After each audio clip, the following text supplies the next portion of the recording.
When I was doing research for this sermon, I came across a series of homebuilders who claim to build hurricane-proof houses. So I was like, well, that seems too good to be true. I'm going to have to check into this. And as I began to read the materials and the websites, what I noticed is there are some companies who say that they have hundreds of hurricane-tested houses that are still standing today. And the more I looked at it, the more I realized that there's a variety of technologies and ways they do this. But there is one thing that they all have in common. One thing that all of these hurricane-proof houses do. And they have figured out how to secure the house to the foundation. Through anchors and bolts and screws, they have made sure that whatever gets built above is secured to what's below.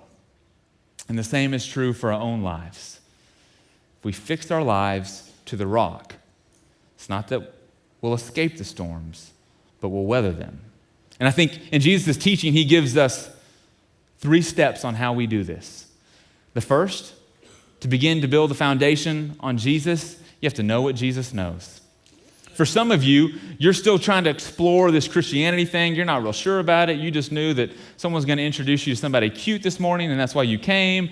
And you're still kind of feeling it out.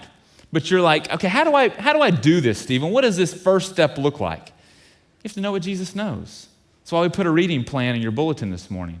That's why we encourage you to read every morning, the thing we call the first 15.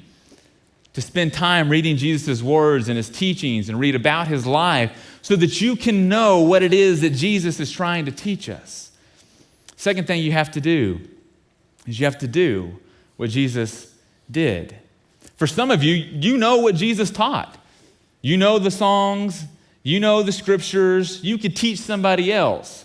But where you're struggling to get traction is it's kind of hard to implement and put in practice in your lives.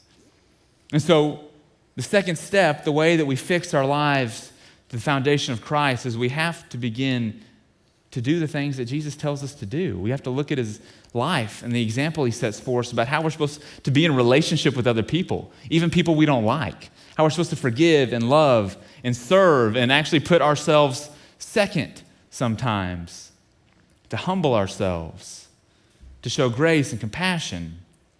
We have to do what Jesus teaches us to do. And then the last thing is we have to desire to be like Christ each and every day. This isn't a choice you make at the end of the service and then you're done.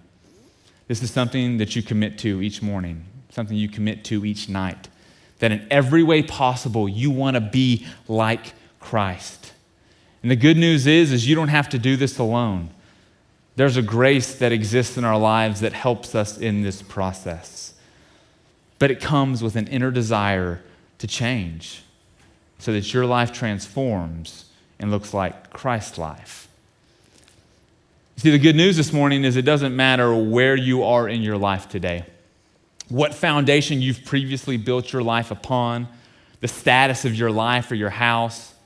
You might be in the middle of a storm today. And if that's the case, we have pastors who are willing and wanting to walk with you through those storms, to help you navigate your way out of them. But maybe you're already past the storm and you say, Stephen, this sermon's too late. You will not believe what just happened in my life. All you see when you look around is debris and clutter and destruction. And you say, what now? I'm too far gone. You're not.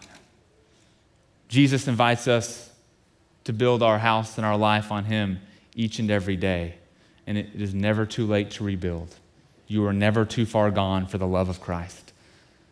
And we can tell you how to do that, step by step, brick by brick, decision by decision. A life that's fixed to the rock is a life that can weather the storms because they're coming. And God, in his infinite love, wants us to survive them.